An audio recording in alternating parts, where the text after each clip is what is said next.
Hare Krishna. Hare Krishna.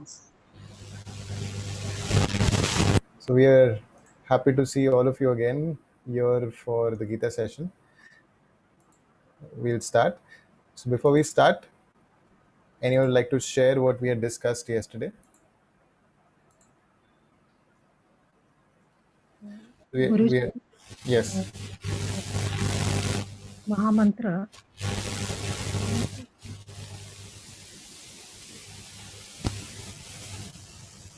I can't hear you. Hare Krishna.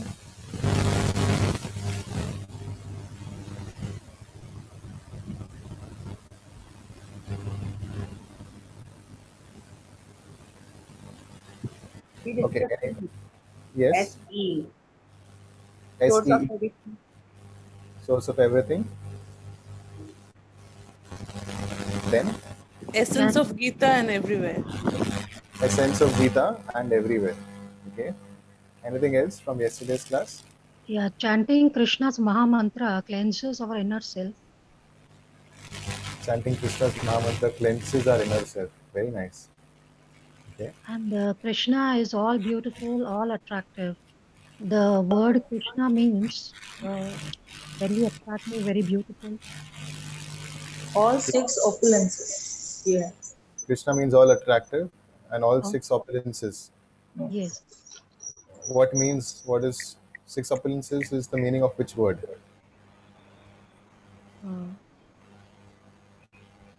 Bhagavan. Bhagavan. Very nice. Okay. Any other points?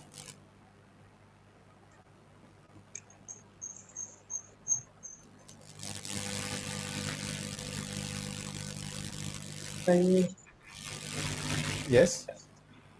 Sambandh, Abhyudaya, and Prayojan. Sambandh, Abhidaya, Prayojan. Yes. What is that? Sambandh, our relationship with God. Sambandh is a relationship with God. Okay. Abhyudaya means knowing the relations. Abhidaya means And what is knowing. our duty? Okay. It's the process of establishing that relationship. Prayojan is Prayojan is as per our duty. as per duty. Ah, Okay. That's the goal of yes. re-establishing a relationship with the Lord. Okay. Any other points from yesterday's class? Krishna is the origin of all qualities and personalities. Very nice. Krishna is the origin of all qualities and personalities. And we saw how many, things Krishna described himself to be. Does anyone recall some of the things? Like he said, amongst the animals, I am the lion. Yeah. In Vedas, he is Samved. In Vedas, he is Samved. Okay. In birds, he is eagle. Birds, he is eagle. Okay.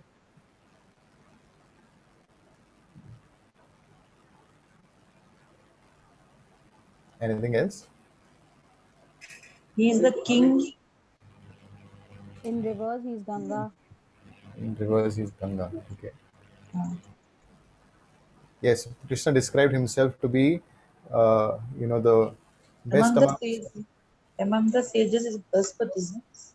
among the sages is Brihaspati. Okay. Yes, so Krishna described himself to be the opulence, like in 82 different ways. And we'll discuss, that is how we'll continue from, chapter 10 to 11, our discussion.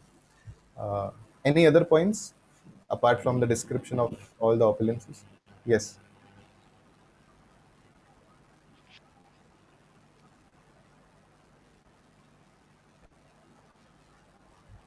Okay.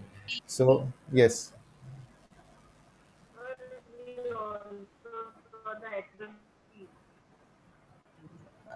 I couldn't get that. Can you please repeat? Yes, also taught the acronym CSEE. Yes. We saw the acronym C, which was source of everything, essence of Essence Gita, of and Gita and Everywhere. everywhere. everywhere.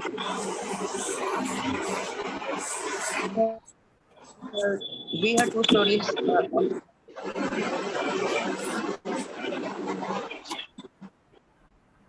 Sorry, I could not get that. We heard stories of Krishna related with Brahma and Indra. What stories related to Krishna and Brahma and Indra? Yeah, the Brahma Vimohan Leela. How Krishna actually, how Brahmaji tries to steal away all the cowherd boys and calves, and puts them to sleep, and then comes back. And is my voice clear and audible, or is there some disturbance? Now it's clear. Clear. It's clear. Clear, right? In case any difficulties there, please do let me know. Okay? Yeah. So Someone is disturbance in the back. there is background sound. Okay. We'll mute everyone then. Is it better now? Yes, sir. Yes. Okay, fine. So, yeah, so the Brahma Vimohan Leela, so how Brahmaji steals all the cows and calves, and then Krishna, he expands himself into so many cows and calves, and he continues like that. And Lord Brahma comes back and he sees, and he's completely bewildered to see how is it that I had stolen all these cows and calves, and they are back here. So, in his bewilderment, realizes I actually what could is not Krishna. hear the sound. So unable to hear the sound. Okay, is it better now? Yes, sir. Okay, do let me know whenever there is any issue with the sound.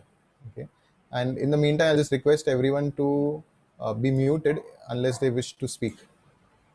Okay, yeah. So that was a Brahma Vimohan Leela where Lord Brahma gets bewildered completely and he understands the position of Lord Krishna and then he offers his prayers. And similarly, we saw the story of Indra, how he had, poured torrents of rain, but then Krishna lifted the Govardhan and he was everyone was completely protected. Okay, so today we'll start with chapter 11, and chapter 11 is called the universal form. Okay, so before we begin, we'll just start with short prayers. I'll share my screen and then we'll start. Okay. Yeah. Okay, Vaishnavi is saying there is a lot of disturbance. Is it the disturbance there for everyone or is it only for her? No, sir. Now it is okay. It was earlier. It's better. It's It's better. better now. Okay, fine. So we'll start with prayers. Om Gyanatimidandhasya Gyananjana-shalakayah Chakshurunmilitam Yena Tasmai Shri Guruve Namaha. Nama Om Vishnupadaya Krishna Pristhaya Bhutale Srimate Bhakti Vedanta Swami Niti Namine Namaste Saraswate Deve Gauravani Pracharine Nirvishesha Shunyavadi Paschata Deshatarine Jai Shri Krishna Chaitanya Prabhu Nityananda Shri Advaita Gadadhara Shrivasadi Gaura Bhakta Vrinda Hare Krishna Krishna Krishna Hare Hare Hare Rama Rama Rama Hare Hare.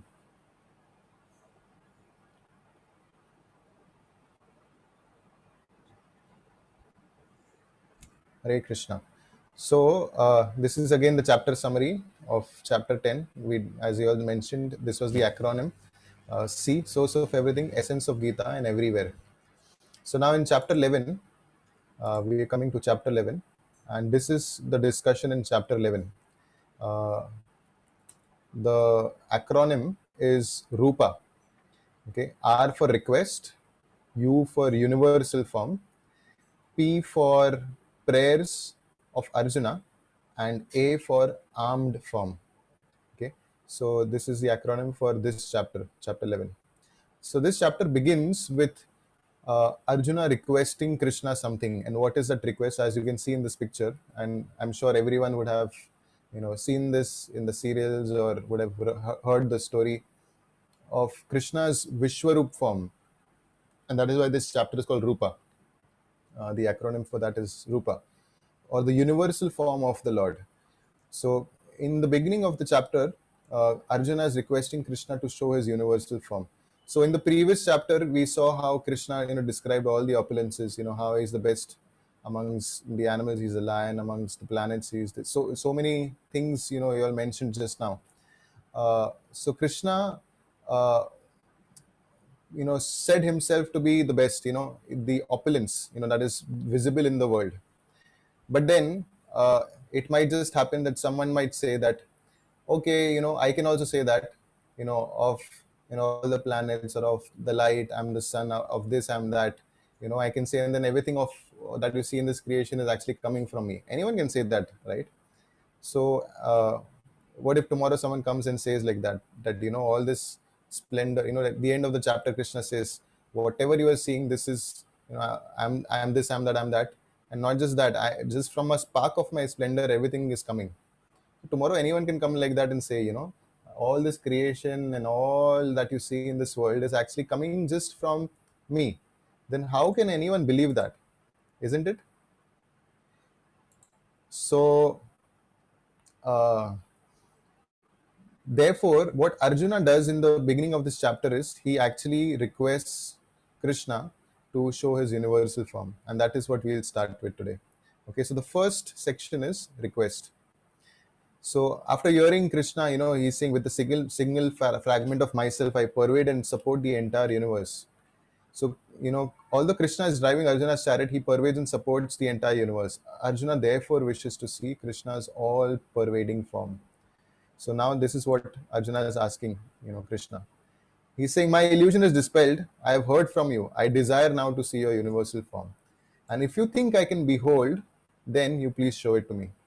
So this universal form of Krishna, in which he could see, Arjuna could see everything, from the topmost thing in the creation to the bottommost, left, right, center, all planets, all living entities, everything practically that exists in the material world was visible in the universal form, which Arjuna is going to describe in the coming verses. But Arjuna is actually now making a request. He is saying, if you think I can behold, if you think that I can actually behold and I can see this form, then you please, provide me with that vision to be able to see the universal form. Okay, so we'll see further. And now comes the universal form. So now the one thing we understand from this first section of request is that many times people in this world, they say that, okay, if God is there, then, why not, he's visible to me. Why can't, he prove himself and be there for me? And we need to understand that God is not like our order supplier. He's not there that, okay, for example, if you want to see the Prime Minister, and if you say, oh, the Prime Minister of India, whoever he is, if he exists, then he should come right in front of me and be visible to me. So that's not how it's going to work, because he's the Prime Minister of India. He is a great personality. You need some qualification to be actually able to see him face to face, right?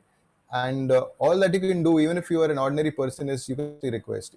And the request is needed anywhere in any field. Let's say you go and try to learn, say, some martial arts. So you will have a master there. You cannot go to the master and say, hey, come on, please, you have to teach. You have to teach me. I've come to learn from you.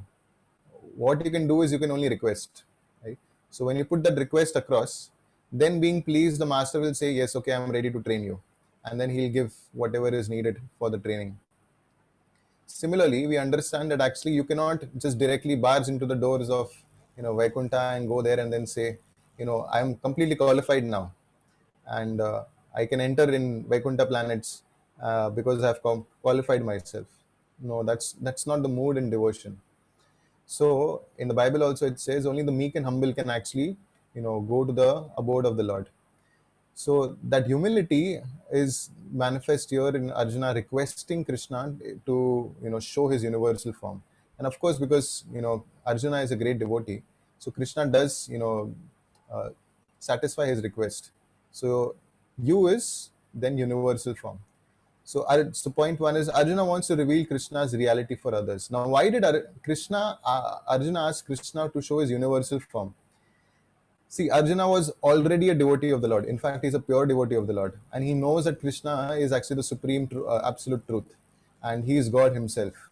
But yet he is asking, Krishna to show his universal form. Why? Because in the future, people will then doubt, or was Krishna actually, the supreme personality of Godhead? Or was it only because Arjuna, he was Arjuna's friend and therefore Arjuna is just glorifying him? So to leave no room for such doubts, Arjuna requested Krishna to show his universal form. So that everyone will be convinced that yes, Krishna is actually the same original personality who is the source of everything. And from a spark of his splendor, everything, is manifest in this world. So Arjuna can already see loving eternal form. So he had prema chakshu, his eyes were anointed with love. So Arjuna could see Krishna in the original form of Krishna, the two-handed form. And yet he's asking to be, the universal form to be shown so that in the future people will not doubt. And therefore he's actually now requesting, his vision to be downgraded in one sense. Because he has the eyes of love. And with the eyes of love, he is seeing the topmost feature of God, which is Bhagavan, which is the original absolute personality of Godhead. Right? So he's seeing that already, with his eyes. So he has to come downgrade in one sense to see the universal form. And we'll talk about this, why it's a downgrade at a little later, in this chapter. So those who claim that they are God must show the universal form of the Lord. That is another point. So in Kali Yuga specifically, we'll see that in every now and then there is some Bhagavan, manufactured somewhere in some city, some village, and then people start worshipping him, and he gathers so many followers, and then people say he can do miracles, and he's God only. So many times we'll hear this, some God coming up, appearing in some place, although there may not be no reference of of such an incarnation in the scriptures. People tend to believe and accept anyone as God. So this is one more thing that needs to be taken into consideration. If someone claims to be God, then he should be able to show his universal form. Then we should ask him, okay, please show your universal form. So then they will back out. They will be like, okay, we cannot do that. Why? Because these are all false incarnations that we might just come across here and there. So to establish that point, also, Arjuna made that request. So, but a pure devotee, who is in loving relationship with Krishna, he is not attracted to the universal form. So why is that so? Because the universal form is, as Arjuna is going to describe in the coming verses, it's a temporary form, and it is vast. It is, encompassing very frightening things, and Arjuna is going to describe all of that. And a devotee is actually not interested in that awe and the majesty of the whole creation. Someone who will be interested in that is like a scientist, who wants to explore the world, who wants to understand, what is this creation all about, So such a person, or an atheist, he may be enamored by such a form. When he sees vastness, he sees greatness. People talk about greatness, how great God is. So someone like that may be attracted to this form. But a devotee, he is actually wanting a personal relationship with the Lord, and he wants to establish that relationship in that original two-handed form of the Lord as Lord Krishna. So a devotee is not really attracted by this universal form, and therefore towards the end of this chapter we will see that Arjuna will request Krishna that, okay, please, this is very frightening for me, just again, please come back to your original form, and I'm happy with that. I'll be, that is what I want. So Krishna shows his universal form, and he says, now see my opulence, behold the many wonderful things. See within my body, whatever you wish to see, I will give you divine eyes. Divyam dadamite chakshuhu. So why divine eyes? Because to see the universal form, you actually need divine vision, or the vision of the demigods. The demigods could actually see the universal form of the Lord. And therefore, with the current vision, Arjuna could not have seen this form of the universal form of the Lord. And therefore, Krishna is blessing him that now I'm giving you divine eyes by which you will be able to behold. So they are right there, in the battlefield, and Krishna is right in front of him, and Arjuna is there. And at that very place, Arjuna is seeing the whole creation in the universal form. In just that one place, standing there, he's able to see the whole creation that is there. everything that is there in the creation, you know, is being manifest right in front for Arjuna. So he sees the Vishwarupa, you know, that is there. So that is what is described. And then he also sees the Kala Rupa. So in the Vishwarupa, you know, he's seeing how, you know, everything that is there existing in this creation is there, you know, right there in front of him. And in Kala Rupa, it's actually a description of how uh, everything is getting, you know, devastated. You know, everything is meeting its end. Like we see in this world also, all of us, you know, we may be at a certain stage in our life, maybe youth or maybe middle age, old age. Eventually there will be death, and with time everything is destroyed. So in this Kala Rupa form of the Lord, Arjuna could see that practically everything that is there is getting destroyed.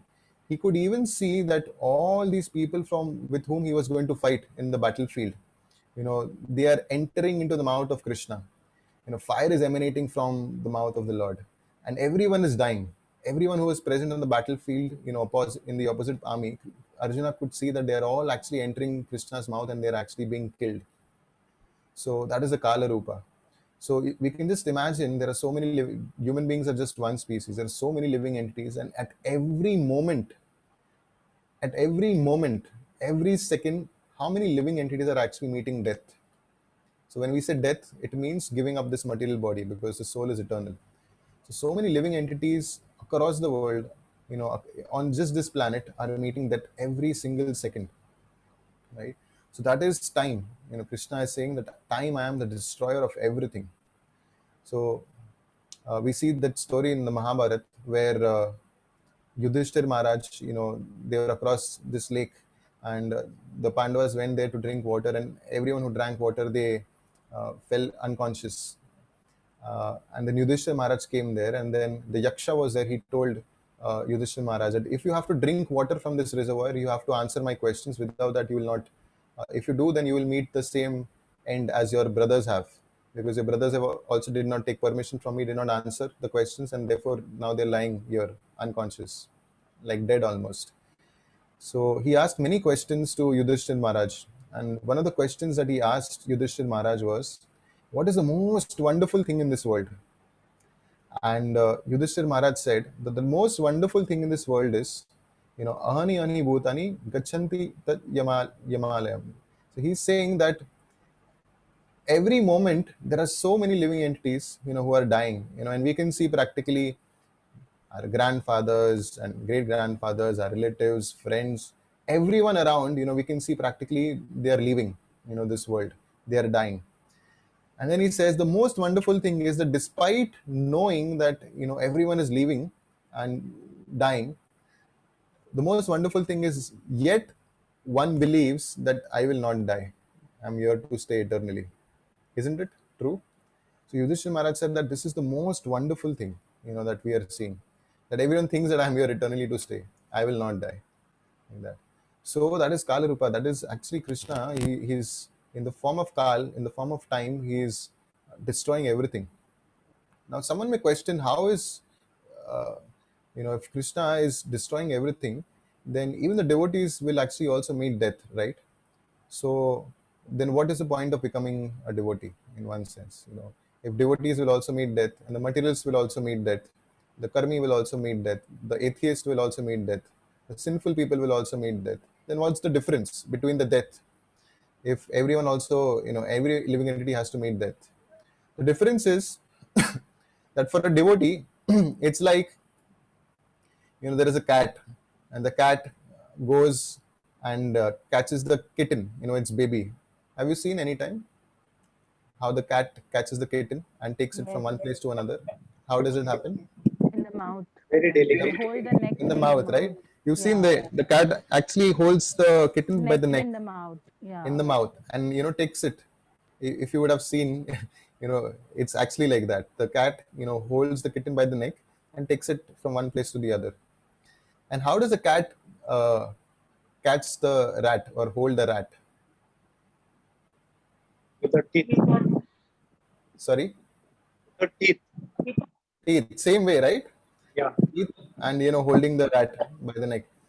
So, but what is the difference between the cat holding the rat and the cat holding the kitten? The difference is that when the kitten is, held by the mother, the kitten is safe and feels very happy and protected that my mother is actually carrying me from one place to the other. Whereas the rat, when it's caught by the cat like that, it knows that now it's gone. It has met death. It's frightening, and it's the end of it all. So this is the difference between a death of, or the passing of a devotee and someone who is an atheist or a sinful person or a materialist, in this world. Everyone has to eventually, give up the body. That is what Krishna says in the second chapter of Bhagavad Gita, right? Everything that has been born is sure to meet death. The difference is, for a devotee, it's just like, Krishna carrying from one place to the other, to the next destination. And the devotee continues his devotional service there in the next destination. Whereas for a materialist, he's actually seeing Krishna in the form of death. Because all throughout he may not have believed in the existence of God, but then he sees God right in front of him at the time of death. Because then Krishna takes away everything that belonged to him, which he falsely thought that it belongs to me in this world. Whether it's wealth, relatives, possessions, whatever, So everything is taken away by Krishna at the time of death. So that is the Kala Rupa.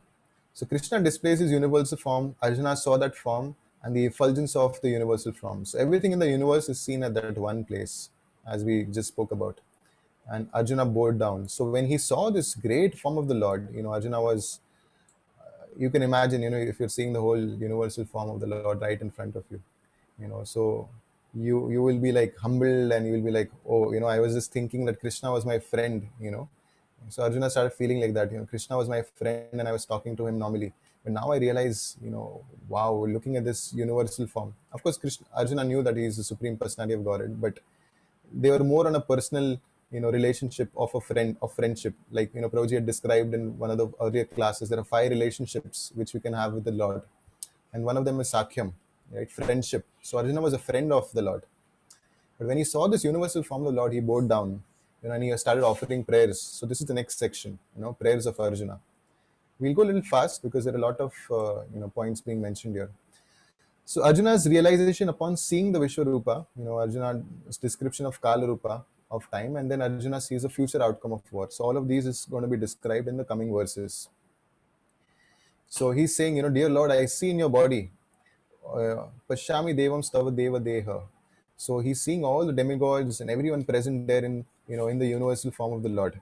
So he says, I see assembled in your body all demigods, various living entities. I see Brahma sitting on the lotus flower. I see Lord Shiva, all sages, divine serpents. So he's seeing everything in the universal form of the Lord. Right? Then he says, I see in your body many, many arms, bellies, mouths, eyes, expanded everywhere, without limit. I see in you no end, no middle, and no beginning. And then he continues like that. This is very difficult to see. This form of the Lord, he's saying, is glowing, and it's very difficult to see. Yet I see this glowing form everywhere, adorned with various crowns, clubs, and discs. Then he says, you are the supreme primal objective. You are the ultimate resting place of this universe. You are inexhaustible. You are the oldest. You are the maintainer of eternal religion, the personality of Godhead. This is my opinion. You are without origin, middle, or end. So now you can see that Arjuna is actually praying all of this because he's seeing the universal form of the Lord. He's seeing that there is no end, to this universal form. Krishna is the beginning, the end, the middle, everything. All the demigods are actually, coming from him. So he's seeing and describing all of this, that he is able to see right in front of him, and he's bowing down. Then he says, you're inexhaustible, and you are the oldest. You are the maintainer of eternal religion, the personality of Godhead. That is my opinion. So Krishna is, Arjuna is saying, I'm convinced of your supremacy, your supreme Lord. And then he goes on, you have no origin, middle, or end. I see blazing fire. You are spread throughout. Prayers of demigods, sages, all are looking at you in astonishment. So, he's seeing that the demigods are even looking at this universal form of the Lord. And everyone is amazed just to see this universal form of the Lord. And everyone is actually agitated also because it's such a ghastly form, to see. So this is the Kala Rupa, very ghastly, and everything is dying. Everyone is dying, and everything is getting destructed, in this Kala Rupa. So it is very ghastly, the whole form. And then Arjuna says, I'm fearful now, that when he's seeing this form, please be merciful to me. It is very, very ghastly. It is, very frightening. I'm fearful. So please, be merciful to me and then just take away this form, away from me. So told Arjun that he can see whatever he wished to see, that indicates, see in my body the future victory and defeat in this war. So next few verses, Krishna is going to, show what is the future, of this whole war. So he saw warriors entering into Vishwarupa's mouth. So he saw everyone that is, who was assembled there: Bhishma, Drona, Karna, Duryodhan. Everyone was actually entering the mouth of the Lord. He could see that everyone is dying, and Krishna has already killed all these people. So it was not that, if Arjuna would, run away from the battlefield and go to the forest, and these people would not die. It was already decided that these, all these people who had assembled there on the battlefield and who were on the side of irreligion were meant to die. So that was already decided. So that is what he's seeing in the future. This is happening. All of these people are entering the mouth of Krishna, which means they're dying. Yeah. Vaishnavi, you have raised your hand. Yes, sir. I wanted to ask, what is the creature on the screen? What is the Creature on the screen. Which is the creature? creature in this image? Yeah. Okay, I'm not sure of this image and where it's picked from. I'll just check and get back to you. Okay. Roji, you are aware of this image and what's being depicted here? It is time is what is being depicted. It's the moth. It is written there, right? This moth enter the fire. Yeah, moth entering fire. That is the image of the moth. Yeah. So it's depicting the death of moth. So moth is attracted by fire usually and enters into it. Similarly, all these living entities were entering into the blazing fire that was emanating from the mouth of the Supreme Lord. So that's described there also on the slide. Warriors entering into Vishwarupa mouth, like rivers entering into the fire, into the ocean, and moths entering the fire. So that's the comparison being made. Sorry, I thought you were talking about the above thing. So both that is mentioned there. Rivers is shown in the top half of the picture, and the moth entering into the fire. Yes, anyone saying anything? No, sir. Okay. So then he goes on. I see you devouring these people from all sides with your flaming mouths. Your effulgence is all over the universe. So who are you and what is your mission? Now Arjuna is bewildered and he's asking, who are you? What is your mission? And then Krishna describes that, further. So we'll see that description coming. He says, Kalo Asmi. So Kalo Asmi means, he's saying, time I am, the destroyer of everything. So with time, we know that everything actually that is there in this world meets its end. So every living, we had spoken in the earlier classes, that goes through 6 changes, right? So one is born, grows, maintains themselves, produces byproducts, dwindles, vanishes. So every living entity goes through this, and with time, everything meets its end. Right? So now Krishna is telling that time I am destroying everything, and then he says Nimitta Matram Bhava Savyasachin. So he's saying that, as per my plan, everything is decided. All these people are already killed, because that is what was being shown in the universal form. So Krishna is saying that you just become my instrument. So which means that they are anyway certain to meet death. If you become my instrument in actually killing them, then it will be your glory. Because you can imagine who can actually kill someone like Bhishma Dev. Is it even possible to kill Bhishma Dev? He had Itchamrityu Vardhan. It's not possible to kill him. There were such great warriors on the opposite side in the Kaurava army. It would be so difficult to actually kill them. But it was already decided, and Krishna had already killed them. And Krishna is therefore saying that you become an instrument, Arjuna, in this war, and then you will get the glory. So that is the mood of the Supreme Lord Krishna, that he wants that his devotees be glorified. So you can see this time and time and time again in the pastimes of the Lord, that Krishna wants that his devotees be glorified. So similarly, actually, if you see, Bhishma Dev was also a great devotee of the Lord. He was a Mahajan, And when the whole battle got over, and everyone on the side of the Kauravas had practically they met death, and Yudhishthir Maharaj was supposed to be ascending the throne, but he was very very yeah, so he was very pained at heart. He felt that because of me so many lakhs and lakhs of people have died in this battlefield. So Yudhishthira Maharaj was very unhappy in one sense after the war. And Lord Krishna also, he tried to pacify him. He told him, no, that it's not your fault and this was meant to be like that, and so many things. But then Yudhishthira Maharaj was not satisfied. You can imagine, Krishna, God himself, is trying to pacify someone and he's not pacified. The reason was because Krishna wanted his devotee Bhishma to be glorified. And therefore, after this happened, Yudhishthir, Krishna, the Pandavas, everyone went to meet Bhishma Dev. And there, Bhishma Dev actually then started instructing Yudhishthir Maharaj. And then, Yudhishthir Maharaj was at the end pacified, and he felt like, okay. So his mind was so much disturbed, and he was feeling that, oh, everything, I am the cause of, the death of so many people. But then when Bhishma Dev explained to him, then he was pacified. So this whole incident also happened. Why? Because Krishna actually wanted Bhishma Dev to be glorified as a great devotee. So therefore, even Krishna, in one sense, was not able to pacify Yudhishthira Maharaj. But it actually happened through the medium or the instrument of Bhishma Dev. So you will see that Krishna is always wanting to glorify his devotees, and the devotees are always wanting to glorify the Supreme Lord Krishna. So no one is actually, we say that Krishna is supreme, but when you are actually on the spiritual platform, so Krishna is wanting to serve his devotee, and devotee is also wanting to serve Krishna. In that sense, it's like almost like an equality. Of course, constitutionally, the living entity is never superior to Krishna.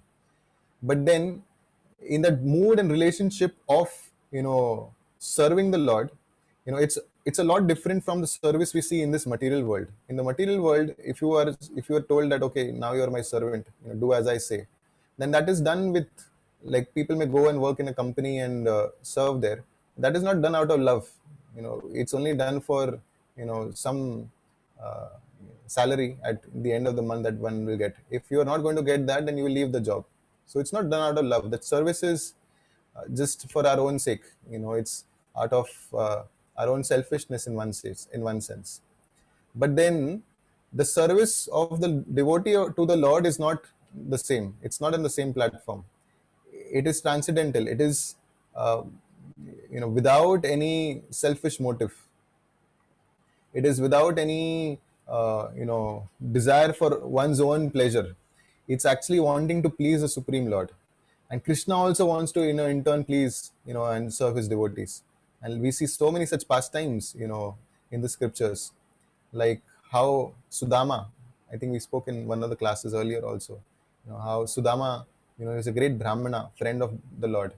And when he visited Dwarka, Krishna personally was washing his feet of his friend.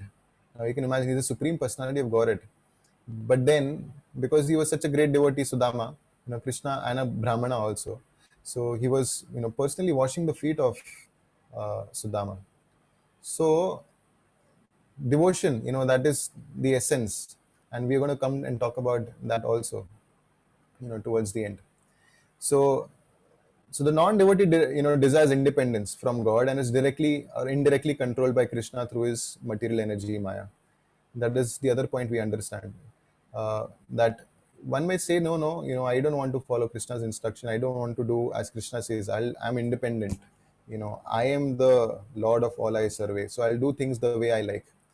So that is trying to show independence, but indirectly we are under the control of the illusory energy, because illusory energy is making us feel like, yes, I am the proprietor, I am the controller. But then no one is actually really the controller proprietor, because everything in this world will be left behind. Right? So the materialist is also actually surrendering to the Lord, but he is doing not directly to the Lord, but to the illusory energy of the Lord in one sense. So better is, like Krishna is saying, become an instrument to Arjuna. I've already decided what is going to happen. Just become an instrument, take the glory, like that. So now we'll see that this section, there is glorification. Then Arjuna is offering obeisances to the form, and then he's actually going to apologize to the Lord. He's saying that, oh Lord, uh, all this while I was feeling that you are my friend. I was talking to you normally like a friend, and sometimes I would have, called you by some, in friendship you do that, right? You just call someone by a name, some name, and you make fun of that person, or you fight with that person. So that happens in friendship. So Arjuna is going to say that, all this while I felt like you were my friend, and I was talking to you and probably insulting you, or I was joking with you. I did not even realize that you are the supreme absolute truth. Because after he saw the universal form, Arjuna felt like that. So he's going to beg apologies. He's going to say, please forgive me, that I just treated with you as if you were an ordinary person, like a friend. And then he tells him, okay, please wind up this form and then show me the four-handed form of Vishnu. That is also your form, with the Shankha, Chakra, Gada, and Padma. So please show me that form. And then he says, show me the two-handed form, of Lord Krishna. So I'm just summarizing the whole thing, and we'll go a little faster here. So please forgive offenses, he is saying. And then Krishna's body, mind. So Krishna's incomparable powers, Krishna's body, mind, senses, soul are one. They are non-different from his self. So Arjuna gives 3 examples to show why his offense should be forgiven. And the last is the armed form. So he's saying, I'm both gladdened and frightened, seeing the universal form. So why is someone gladdened? Because, a devotee, when he sees the form of the Lord, he is very, very happy. But at the same time, when a non-devotee sees that form of the Lord, he is frightened. Like we see in the case of Narsimhadev, the half lion, half man incarnation of the Lord. So when he appeared, it was frightening to Hiranyakashipu, the father of Prahlad Maharaj. And in fact, everyone was frightened. Even after Hiranyakashipu was killed, everyone was frightened to approach that form of the Lord. It was very ghastly form. But then Prahlad Maharaj, because he was his Lord, Prahlad Maharaj could very easily approach the Lord and pray to the Lord and offer a garland to Narsimhadev, and he was very pleased with this form of the Lord also. So devotee is gladdened, and he's frightened at the same time. When so non-devotee is actually frightened, in one sense. So I wish to see a four-armed form, is what Arjuna is saying, and so then he speaks of the rarity of this seeing Krishna, Krishna's universal form. So Krishna says that actually this universal form of mind that you are seeing, it's never before being shown to anyone, and it's a very, very rare form.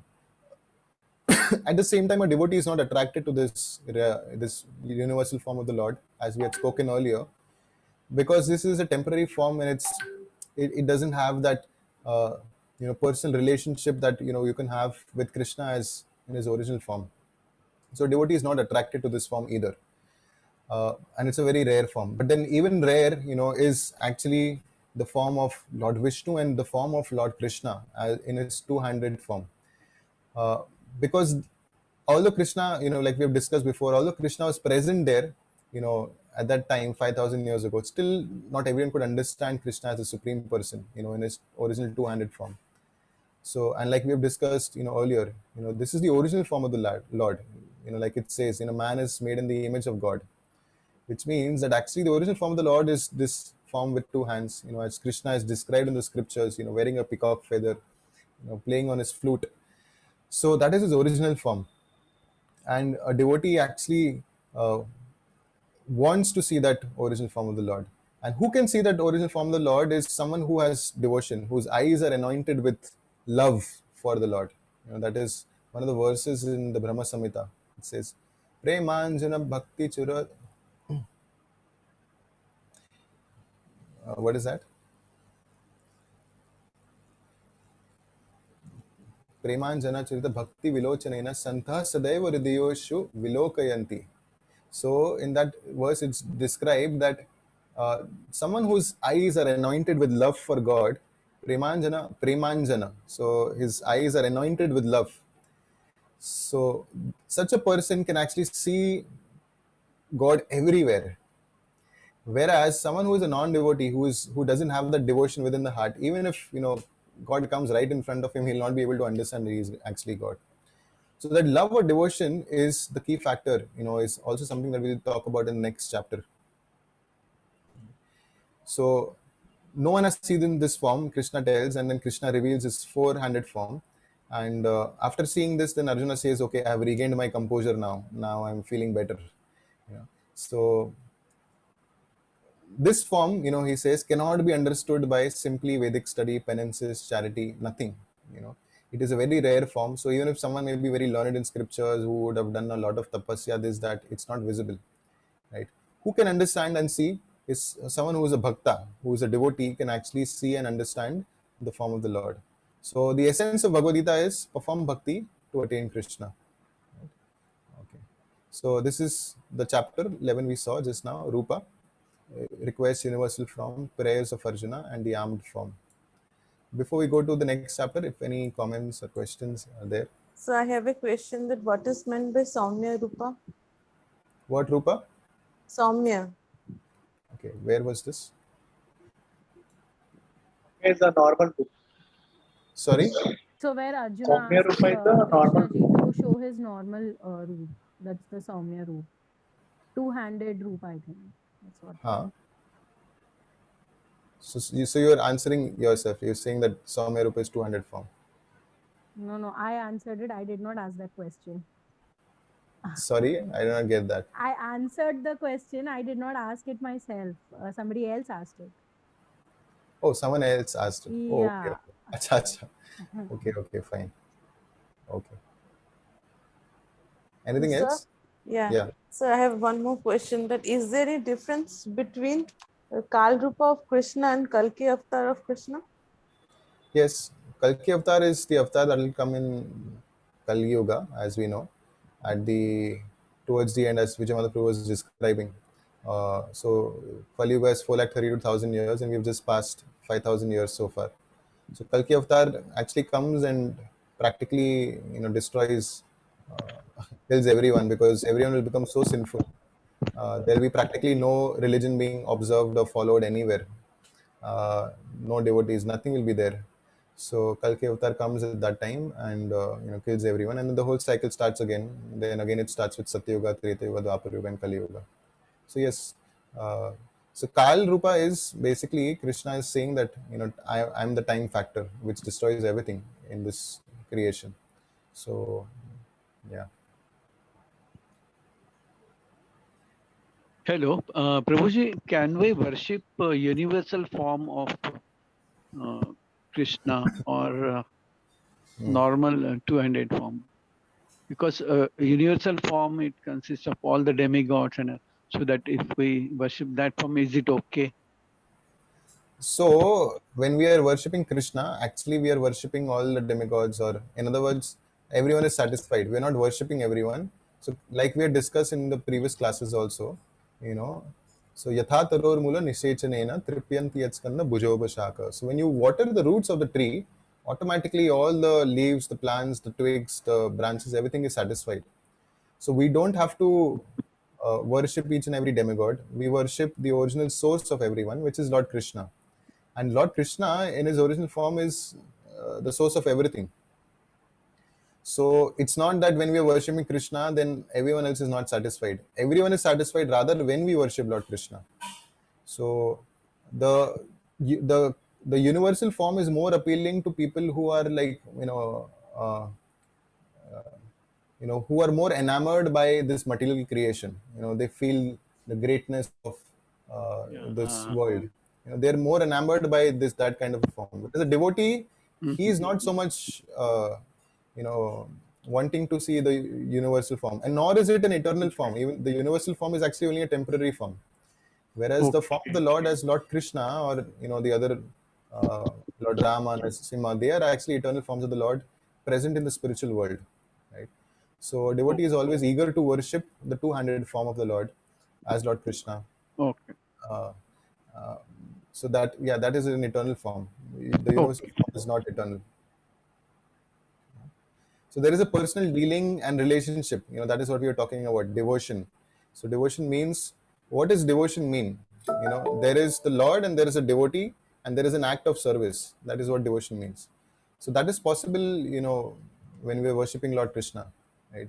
So Krishna says, patram pushpam phalam toyam. If one offers me with love, a leaf, a flower, a fruit, or water with devotion, then I'll accept it. So Krishna is like a person. He is saying that if you simply offer me something very simple, with love, with devotion, if you do that, then I'll accept it. So there is a dealing. The dealing is of service. The dealing is of devotion. Right. So that is possible with Krishna. Sir, Yeah. Krishna is the incarnation of Lord Vishnu. So if we devote Lord Vishnu, so can we So water the roots? Means like. okay. So this is the common understanding that we have, that Krishna is an incarnation of Lord Vishnu, but actually the supreme form is Lord Krishna, and then from him comes all the other expansions. And this we have discussed in the previous classes, of how in the first expansion of Krishna is Lord Balram, and then from Lord Balram comes the Vishnu forms, the four forms of the Lord. And then from there are further expansions, and then there is Lord Vishnu, there is the Garbhodakshai Vishnu, then there is the Karanodakshai Vishnu, then there is the Garbhodakshai Vishnu, then there is the Shirodakshai Vishnu. So all of that actually is coming from Lord Krishna originally. So Lord Krishna is the original source of all Vishnu forms also. And that is why in these verses, the last few verses, you will see that the form of the Lord in the two-handed form is even more rare, that is described. So which means that actually Krishna is the source of even the Vishnu incarnations, even the Vishnu forms. So that is established there even in these last few verses. So yes, generally it's understood that Krishna is one of the incarnations of Lord Vishnu, but that is not how it is. So when Krishna comes in this material world, he comes through the agency of Lord Vishnu, because Lord Vishnu is the maintainer, like we know, right? Brahma, Vishnu, Shiva, right? The creator, maintainer, and destroyer for this material creation. So generally it's understood that, okay, Krishna is coming as an incarnation of Lord Vishnu, but actually Krishna is the origin source of even all the Vishnu incarnations. And Krishna, so there is in one sense no difference between the two, because Lord Vishnu is also Krishna only. The difference is just like, you have let's say the Prime Minister. The Prime Minister, when he goes to office, he goes all dressed up like very formal attire, with his coat, suit, boot, and everything. And there he is, doing his work as the Prime Minister, or let's say the owner of a company. He's very formally dressed, goes and does his work at his office. And then the same person, when he comes home, then he's a completely different person. He may be dressed up in his normal attire. He is not very formally dressed, and he's having nice loving relationship with his child. Sometimes the child gets on top of his father's back, and the father is taking him around, and acting like a horse. So and someone from the company comes and sees, hey, what happened to boss? He's become a horse for his child. So but the father is actually having a loving relationship with his son. So that's even supreme. Similarly, Krishna, or the Supreme Lord, when he is at home, that is actually Krishna. He's having loving relationships with all his coward boy friends, the gopis, with Mother Yashoda, Nanda Maharaj, and everyone. And then Lord Vishnu is like the form of the Lord at office, with all paraphernalia, Shankha, Chakra, Gada, Padma, ready to bless the devotees and annihilate the miscreants, and maintaining the whole creation, present in the form of Lord in the 400 form as Paramatma within the heart. So that is like the Lord at office. Okay, sir. Okay. Any other questions? Prabhuji, Hare Krishna. Hare Krishna. So I have a question also. Like you told us, Bhagwan is the origin of all demigods. Is it appropriate to tell that Lord Balram, Lord Lakshman, and Satyagna, they all are from originated from Bhagwan Krishna only? Yes. So Krishna, the first expansion is Balram. Okay. Then From Balram, then there are further 4 expansions. From there, further 4 expansions. Then further from there, there's Vishnu expansions, and goes on like that. So that is how it is. And we need to understand that there is, in one sense, no difference. They are all Vishnu Tattvas, which means they're all God. Okay, so that is how it is. But Krishna has 4 more features or characteristics more than even Lord Vishnu. So, or 4 more qualities that even Lord Vishnu, like that. So Krishna is the source of all these expansions. Yes. Thank you, Prabhuji. Which are these 4 qualities? Sorry? Which are those 4 additional qualities? Vijayantru, if you can help here, what are the 4 more additional qualities? So one is that he plays on his flute. Yes, Pruji. The 4 special qualities of Krishna. Yeah. 64, so of the 64, 4. So Yeah. it's Rupa Madhuri, which is Krishna's extremely beautiful. There is Venu Madhuri. Krishna has a flute, right? Which when he plays, everyone is mesmerized. You know, the demigods, even the Vishnu forms are mesmerized. Then there is Prema Madhuri, which means he has loving devotees, and Smita Madhuri, or so he has a very, very charming, beautiful smile which can attract anyone. Okay. Thank you, Ruji. So again, Rupa, Madhuri, beautiful form. Then Venu, which is, he plays on his flute like you can see in the picture. Oh, sorry, I have not shared my screen. Then what was the third one and fourth one, Ruji? The third one is Prema Madhuri. Prema, loving devotion. And Smeeth is actually combined with his beauty. Sorry, the last one is Leela Madhuri. My bad. Leela Madhuri. Yeah. So he has wonderful pastimes. Wonderful leelas, the Lord performs. So these are 4 additional qualities. So there are 64 in Lord Krishna, and then 60 in Lord Vishnu. These 4 are the extra there. These are like more technical details we can talk about in some future sessions. After this course, maybe we'll get into more details of Lord Krishna's pastimes. Okay, so any other question?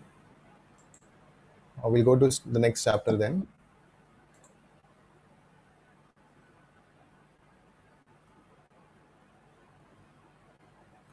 Okay, no questions. So I hope you all can see the screen. So this is chapter 12 now. The acronym is God. So Godhead, options, and devotees disposition. Okay, so these are the things that we'll be discussing in chapter 12. So the first few verses talks about Godhead. Okay, and we'll see that now. So in the previous chapter, Krishna concluded that with supremacy of Bhakti Yoga devotion service, his personal form, it's the topmost. That is the last verse we saw, right? Bhakti.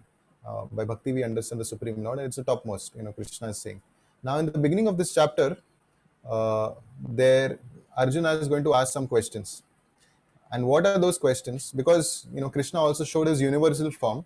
Now, Arjuna has this thing in his mind. He's saying that there are some people who worship God as a form, as Krishna, as a person.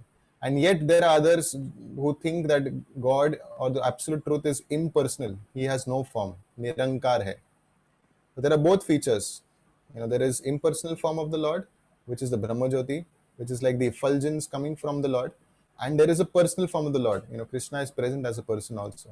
So Arjuna's doubt is now, which of the two is better? Which of the two is, superior in one sense? That is now what Arjuna is going to ask. So he's saying, which are considered to be more perfect? Those who are always properly engaged in your devotional service, or those who worship the impersonal form? So you can see the difference in the pictures here. So there is one who is, chanting Krishna's names, and he is worshipping the Lord. He'll worship the deity in the temple. He'll offer, food to the Lord. He'll offer flowers to the Lord. He'll sing for the Lord. So he is engaged as a devotee of the Supreme Lord Krishna.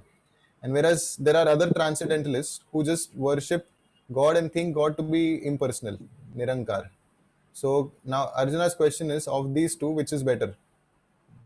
So let's see what Krishna says then.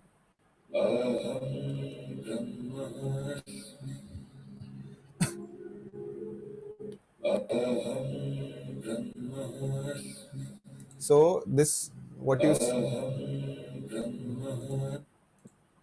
so what you saw is a Gyani who is meditating on the impersonal form of the Lord, and they take to very severe austerities and penances, like we just saw those videos. He's sitting there surrounded by fire in summer season. Why? Because generally the tendency of the mind is that in the summer season we want to be in the air conditioned environment, but then the Gyani, he purposefully sits, setting fire around him to deny the mind, to deny the desires of the mind, and like that he's trying to control over his mind. And in the winter season he'll go in water submerged up to the neck in ice cold water.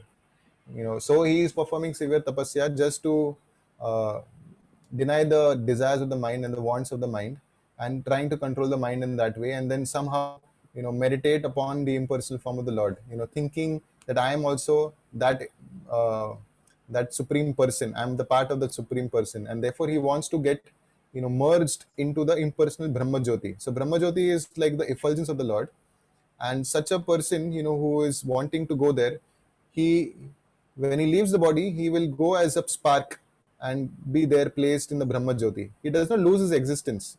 He'll be just like a bulb there in that infinite light, there. So, and then he understands that I am eternal, and he has the understanding and knowledge also. So there are three things we had spoken about earlier: Sat, Chit, Ananda. That is the form of the Lord, and also the characteristic of the living entity. Sat means eternal, Chit means knowledge, and Ananda means bliss. So Sat is eternal, Chit is knowledge, Ananda is bliss. So someone, when he goes and merges in the impersonal Brahma Jyoti, he gets realization of these two things. He knows he is eternal and there is knowledge also. But that bliss or Ananda is lacking, because there is no personal interaction with the Supreme Lord. That personal dealing and relationship is missing. So that is the fate of a impersonalist, or someone is a Gyani. He's trying to reach that place of impersonal. So what does Krishna say about it?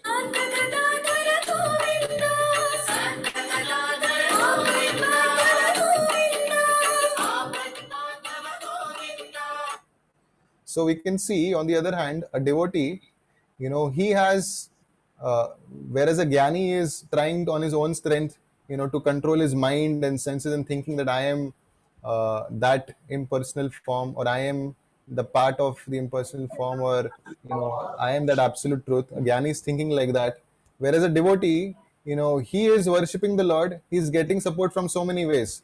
Like you can see, Lord Vishnu is personally coming to, help his devotee out. Like Gajendra is here. When he called out to Krishna, so Lord Vishnu personally came and he protected Gajendra. So he gets help from the Supreme Lord himself. And when he's here in this world, he gets, help from devotees, who are there on the planet. So they are also there, helping the Supreme, the practitioner. And at the same time, his own practice is there, which is very pleasing and joyfully performed, of engaging by chanting, hearing, and so on. Hare Krishna. Yeah. So devotee is actually very well placed, and that is what now Krishna is going to tell. The position of both of them. So he says what? Pure devotees of Krishna are most perfect in yoga. This is the second verse, and Krishna is answering Arjuna's question as to what is better, whether worshipping the form of the Lord as person is better, or is it better to worship the impersonal form. So he says, those who fix their minds on personal form are always engaged in worshipping me with great and transcendental faith, are considered to be by me to be most perfect. So Krishna has given his conclusion in the very next verse. He says they are most perfect. And why is also because the impersonalists who are there, or those who are worshipping the impersonal form of the Lord, they have a very troublesome path. Their path is very, very difficult. And at the end of it all, Krishna is going to say now that they will also come to me, but they're taking a longer route. For example, if you don't know what nose is and you go to your teacher and ask, okay, where is the nose, and the teacher will say, here is the nose, and then you accept it, and you say, yes, okay, here is the nose. So you got knowledge from the perfect person, someone who knows, and he tells you this is the nose, so you know this is the nose. Whereas a Gyani who's there, he will take knowledge coming from authorized sources, the Supreme Lord, or the devotees. What he will do is he will try and find out, okay, I'll find out myself where is nose. So he'll say, oh, is this nose? No. Is this nose? No. Is this nose? No. Oh, here is nose. So he reads the same conclusion, but it took a long time, to reach the same conclusion. So Krishna says that actually, even the impersonalists who are there, they will reach me, but it will take a long, long time for them. Because when you are an impersonalist, you are not thinking of the absolute truth as a person. And it is a path full of difficulties. Klesha or dikataras tesham. Krishna is going to say later. So it's already 9. We'll try and cover as much as possible. Options is the next part. So someone may say that, okay, ये भक्ति ठीक है, बहुत अच्छा है, लेकिन मुझे नहीं लगता, I cannot do. I don't feel like engaging in devotional service. So now Krishna in the next section is giving options. Okay, if you cannot do this, then this. If you cannot do this, then you do this. If you cannot do this, then do this. At different levels, Krishna is advising what you can do as per your own position. So first is he says, fix your mind upon me and fix your intelligence upon me. Mai eva mana adhasva, mai buddhim niveshaya. So he's saying that you fix your mind upon me and you fix your intelligence upon me. So that is like pure devotee, because he is constantly thinking of Krishna. Even 24 hours, it's possible for him to do. This is the topmost thing that Krishna is telling, that you fix your mind and intelligence upon me, which means all the time you are meditating upon the Supreme Lord. But then he says, if you cannot fix your mind upon me and your intelligence upon me, then he says, Abhyasa Rupa Bhakti, which means you practice devotional service under the instruction of a guru. So that is what we also try to do. In ISKCON, there are regulations that are being that were given by Srila Prabhupada, who is the founder of ISKCON. And he gave many things. Okay, you chant 16 rounds. You cannot think of Krishna all day long. So you chant 16 rounds of Hare Krishna Maha Mantra, which takes around 2 hours. So you do that. And then other times of the day, you can do other services. When you're cooking, you offer bhoga to Lord and you didn't take it as prasad. Then you can go to your regular work. And then later, when you come back, you can have a discussion on Bhagavad Gita and do all of that. So we may not be able to do 100% 24 hours thinking, meditating upon the Lord. So if that's not possible, then you do the practice, a regulated practice of devotion. That is what Krishna is saying in the next thing, this verse, Abhyasa Rupa Bhakti, do that. Then he says that if you cannot do that also, then what should you do? Then he's saying work for Krishna. So first, those who cannot fix their mind by practice, Krishna suggests the following option. So he's saying work for Krishna, which means whatever work you're doing, then you try and give the fruits of that to Krishna.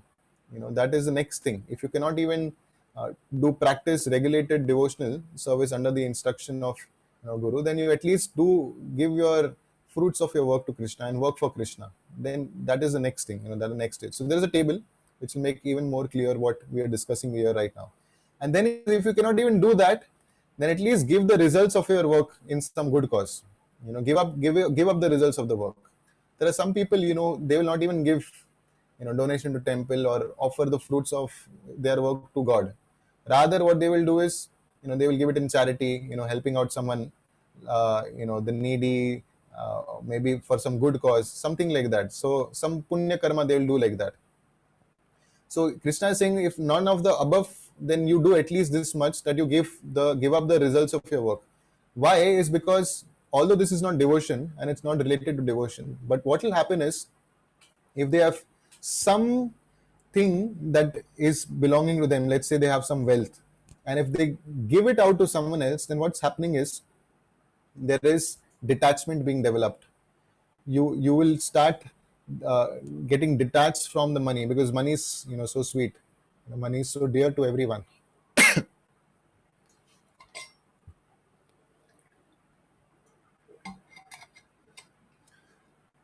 So at least the detachment will develop, and then you will gradually progress. So sarva karma phala tyagam, that is what he's saying. Then whatever fruits you have earned from your labor, you give it away. So that will develop detachment, and then from that, gradually a person can rise higher and higher, like that. So wherever one is, at whatever level, one can try and practice. So these are options that are, Krishna is giving. So this is the whole table explaining all those options. So first, Krishna said, okay, engage your mind and intelligence completely upon me. If you cannot do that, then do sadhana bhakti, which is practice regulated devotion. Like all of us are attending now this Bhagavad Gita session for 9 days.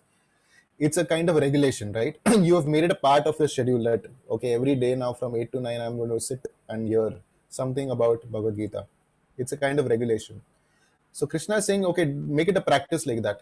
In your daily schedule, like we chanted one round of Hare Krishna Maha Mantra before the session. So make it a regular practice. Do it every single day. Chant 10 minutes Hare Krishna Maha Mantra. It just takes 10 minutes to complete 108 times.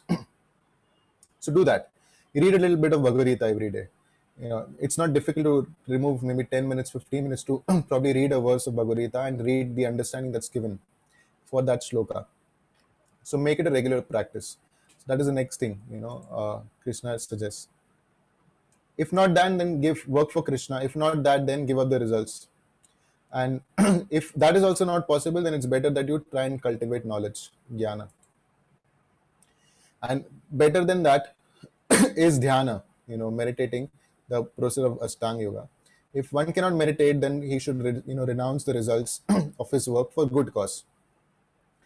By doing that, one will attain peace. So when you give away, something in charity, even if it's not for devotion, you will feel peaceful and you will feel happy. There will be sense of happiness and peace that you did something good for someone else. So that is the So last your thing. your Am I voice is audible? breaking. Is it better now? It's fine, sir. It's fine. Okay. So the last section now of 12th chapter is the qualities that endure one to Krishna. So that is, the qualities that a devotee has. This could be a whole class in itself and a whole section in itself through different examples and stories and everything. But because of the paucity of time, we'll just probably read through it to understand. Okay, so that is the last section, devotee's disposition. So, okay. So qualities of a devotee that make him very dear to Krishna. A pure devotee has all good qualifications, and one who is not a devotee has no good qualification. So you will see that all, these different, on the right, you will see the topmost devotees of the Lord, like Lord Brahma, Lord Shiva, Shukadeva Goswami, Kumaras, Kapil, Swayambhu, Prahlad Maharaj, Narada. So when one becomes a devotee of the Lord, he is automatically endowed with all good qualities. All good qualities automatically develop in a person. And all the modern day problems that we are having in the society today is because of an impure heart. Whether it's greed, lust, envy, pride, and so on, it's all because of the impurities within the heart. But when actually someone becomes a devotee, he develops all the good qualities automatically. Whereas a non-devotee, he's filled with impurities. So one who is not envious but is kind friend to all living entities. So there is a story again with all of these pictures, but because of the shortage of time, maybe I'll just tell about this one story and the others we'll just quickly wind up. So there was this hunter, his name was Mrigari, and he was hunting and killing animals and So he your was voice is breaking. Okay, is it breaking for everyone? No, it's clear. Yes, sir. I think there is some network No, problem. it's clear. It's clear. Okay. So there's a hunter, his name was Mrigari, and he would hunt and kill animals and cut to half kill them. And they would just cry out of pain. So when Narad Muni, he was passing through the jungles, he saw this, who was killing these animals and that too half dead. So he found out this Mrigari, and then he told him, why are you doing this? Give up this sinful business. And he said, I'm a hunter and this is what I was taught. And this is how I sustain myself. Then Narad Muni told him that you give up this business and I'll give you this mantra you chant. And then he said, oh, if I just chant, and then how will I maintain myself? He said, you don't worry about that. So he became a devotee. He started chanting, and when in the village everyone saw that this hunter, he was such a sinful person, he became a devotee. Then and he became a great saint. Then all the villagers started coming and giving something to him in charity, some food, grain, something, and he had abundance, and he could just maintain himself. So, and that is how he spent his life. And then one day, Narad Muni came back and he saw that, okay, this my disciple was there. Let me see how he's doing. And he saw that when Narad Muni, was approaching, this Mrigari, who was a hunter earlier, while he was walking, he was making sure that he was jumping, and Narad Muni was seeing, what is he doing? So what he was doing was he was actually ensuring that not even an ant was killed while he was walking on the path. He was jumping and he's being very, very careful and rather moving the ants away from the path. So he saw the transformation that took place in this person who was a hunter. He would mercilessly, half kill the animals, and now he's afraid to even, cause harm to a single ant. So this is one of the qualities in the verses in the last section of this chapter, that one is not envious, is a kind friend to all living entities. So, who does not think himself a proprietor is free from false ego, who is equal both in happiness and distress. So in the previous year, we see this is King Prataparudra, who was a great king, but he was acting like a sweeper and cleaning the floor, the road, while this Jagannath Rath Yatra was happening. So, and that we see as a trend even today. Now Rath Yatra is coming. So in Orissa, you will see when the Rath Yatra comes out of Lord Jagannath, the king who's there, he actually comes out with a golden, armed broom, and he sweeps the floor himself. So one who does not think himself a proprietor and is free from false ego. So devotee is like that, who is equal in both happiness and distress, who is tolerant and always satisfied. So we see, Parikshit Maharaj, he was cursed that in 7 days he will die, but he was not distressed. Rather, he assembled there and he took advice from sages, and he learnt the Srimad Bhagavatam from Shukadev Goswami for 7 days.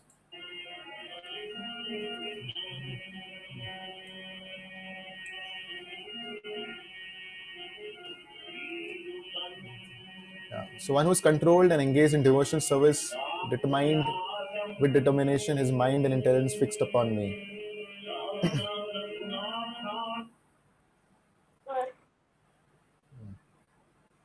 So such a devotee of mine is very dear to me, Krishna is saying.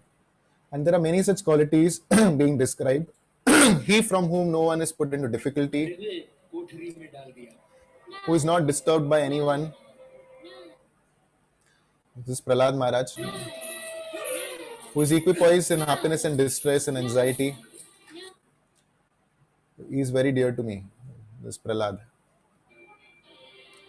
Is not dependent on the ordinary course of activities. Is Hanuman.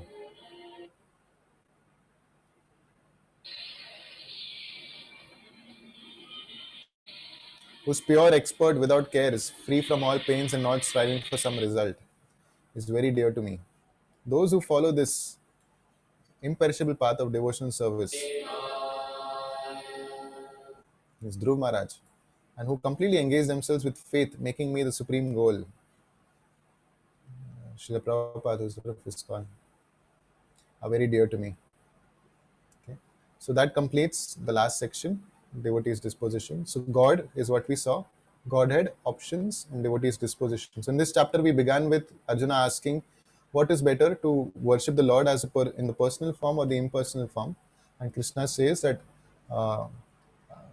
worshipping the personal form of the Lord is the topmost, the supreme most. And the impersonalists will also reach that same conclusion, but after a long time. And then he gives different options of practice of devotional service. If one starting by fixing one's mind and intelligence on the Supreme Lord, if one cannot do that, then practice devotional service through regulations under guidance. If not that, then work for the Lord. If not that, then give up your fruits of your action, like that. So he's giving different options. And finally, we saw devotee's disposition of how different attributes and qualities of a devotee actually make him very dear to the Lord. Okay. So with that, we end. Any questions or comments? Sikhs worship the holy book. Sorry? I'm saying the Sikhs, the Sikhism, they worship Guru Granth Sahib, and so how does it actually fit in? Because it is not a form.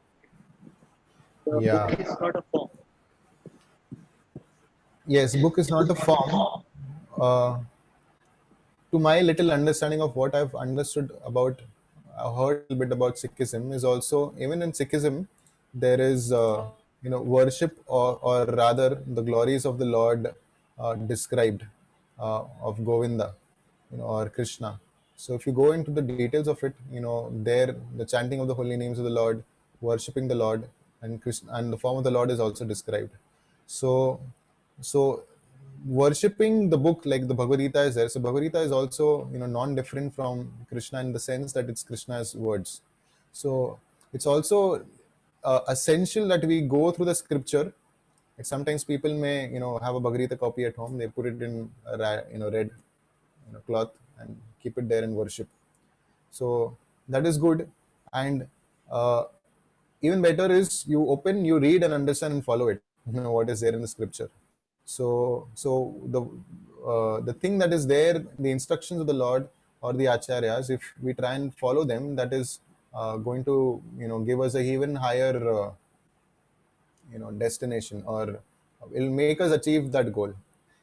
So worshipping the scripture is good, but even better is to actually follow what is there in the scripture. Okay. I hope that helps. Yeah. Yeah, because many people even have Bhagavad Gita at home and they never open it. So that's not going to help, in one sense, transform someone's heart unless we open and see and read and learn and then apply it in our lives. So at one level it's good, but at another level one needs to practice. So what about other religions? Like Muslims normally don't worship Krishna. Yeah, How will it work? so that's what. So there's a conception of God is sometimes different in different religions, and Muslims, they describe God as great, right? Allahu Akbar. Which is not to say that they're not worshipping God. They're also worshipping God, but the understanding or the idea of God, maybe it's not completely described in the scriptures as much as the details that are there in the Vedic scriptures that we find about who God is, what his name is, where does he reside, what does he look like, what are his activities. So it's very detailed given in the Vedic scriptures. So it's like there is a condensed form of a dictionary, and then there is the whole Bible kind of a whole big dictionary, which has everything in it. The Vedic scriptures are kind of like that. They have knowledge about material world, material knowledge, whether it's Ayurveda, astrology, this, that, spiritual knowledge, and even in spiritual knowledge there is so much more detail given. So Would it be like worshipping demigods for Muslims? Whether it's like worshipping demigods, the worship is of God. However, the understanding of God is not complete. I'm talking about maybe, let's say, in some other religion. So worship is there of God. They understand, yes, God is there, the original source of all creation and everything, but their understanding may not be complete. So they may have an impersonal understanding of God and may not believe in a form of Lord. So although certain places it's still described also, even in the other religious scriptures, there are mentions of many things of the Lord having a form. So the understanding is not detailed, is what I'm trying to say. So gradually one will get elevated no matter what path. So there are bona fide religions like Islam and Christianity. However, over a period of time, things are diluted, and there are so many sects and things like that. So it becomes so much easier when you are getting knowledge in a disciplic succession presented to you by a chain of gurus and unadulterated, and that one can understand by practicing. And the ultimate goal is of any religion is to develop love for the Lord. That is given in the Srimad Bhagavatam. Savai pumsham paro dharma yato bhakti adokshuje. That religion is the best that actually helps one develop love for the Supreme Lord. So the end result is love for the Supreme Lord, and that should be attained by whatever practices we are doing. If that is not attained, then it's like it's incomplete. In a particular religion like maybe Muslim religion, you find a lot of people with criminal attitude. So any particular reason for this? That I'm not sure why there is criminal activity or things like that. So generally in Kali Yuga, even religion becomes a cause of violence, because the proper understanding of religion is not there. So it's not to do with the scripture or with the religion. It's to do with the misunderstanding of the scripture and things like that. Because if someone practices properly what is given in the scriptures, then they will actually become non-violent in the sense that there will be no unnecessary violence. Right? Violence is needed, but there will be no unnecessary violence. So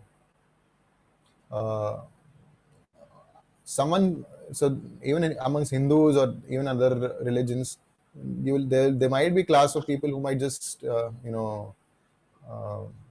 fight on the basis of religion, or religion becomes a cause of fighting and so on. But that is only due to an immature and incomplete understanding of religion. Right? So like we saw in the last few in this slokas, devotee's disposition. So how actually performing devotion service or becoming a devotee makes one a great devotee, filled with all good qualities. That is a natural thing that has to happen. If you are actually progressing on the path of love to the Lord, then you will automatically develop all good qualities. There is no doubt about it. It has to happen, because you are in touch with the supreme good, which is God. So just like an iron rod, when it's kept in fire, it becomes fire. It acts like fire. You touch it anywhere, it'll burn. Similarly, when the living entity comes in contact with the Supreme Lord and is establishing that relationship with the Supreme Lord, automatically all the good qualities in that person will manifest. The problem is there is an only external, sometimes, show of religion, not the internal proper disposition and practice, that is lacking. And that may be seen in any religion for that matter. I mean, if you have to make India a better country, probably if the Muslim Dharma Gurus also teach Quran properly to their disciples, things can. Yeah, certainly. So, in fact, that is one of the duties of the rulers of a country, that you are supposed to ensure everyone is practicing their religion properly.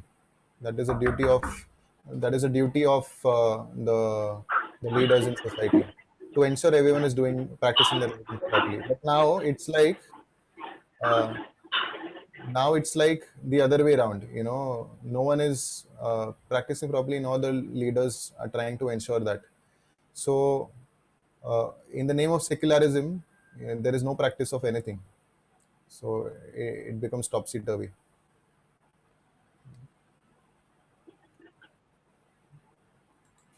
Okay. So it's already, and what's the time? If there are any more questions, 9:24, we'll also keep the group open for any more questions if there are. Prabhuji, I have one more question if you don't mind. Yeah, last question, and then we will probably end. Yes, definitely. Yeah. My mind is disturbing that before the universe is formed, is there the religion exist, different religions? Before the universe is created? Yes. So I mean, in the starting of the universe, when people normally live like animals. Before universe, how do people live like animals? I don't understand. No. I'm correcting myself, that I'm asking you that when people just started their sense and understand that God is there, then there is different type of religions existed. I still don't get. You were I think saying what he's before. trying to say, I think what he's trying to say is, as per the Darwin's theory, how evolution happened, Oh, okay. and there were people who, or all the human beings were like monkeys, and then converted into aborigines, and then, when we were at that time, religion must have come into existence. Different religions must have come into existence in some shape or form. That's his idea, I guess. Is that correct? Yes, yes, Prabhuji. Thank you for correcting me. Yeah. So the Darwin's theory of evolution is only a theory. It's not an established fact or truth, although we all learned it in our schools. And the Vedic version is not as per Darwin's theory. The Vedic version says that all forms of life were existing from the very beginning of creation. So that idea that man came from monkey is not that given in the scripture. So so the so coming to the essence that practice of religion, or in other words, the knowledge and understanding of what our relationship with the Supreme Lord is, and the practice of that is always there, because just like you buy any product, you get a manual along with it, right? So Right. when the whole material creation is created, so the Supreme Lord makes arrangement for the living entities to understand how to re-establish themselves with the Supreme Lord and get out of the cycle of birth and death. So that is why this is called Sanatan Dharma. Sanatan Dharma means Sanatan means what? Eternal. So it's an eternal religion. And in fact, in Bhagavad Gita also, Krishna says that the same knowledge I gave it to sun god Vivaswan, you know, so many thousands of years ago, which means this knowledge is not even 5,000 years old. This knowledge is millions and millions of years old. So, which means the knowledge is always there. Okay. Right? Yeah. Thank you, Prabhuji. Yeah. Okay. So we'll stop here. It's almost 9:30.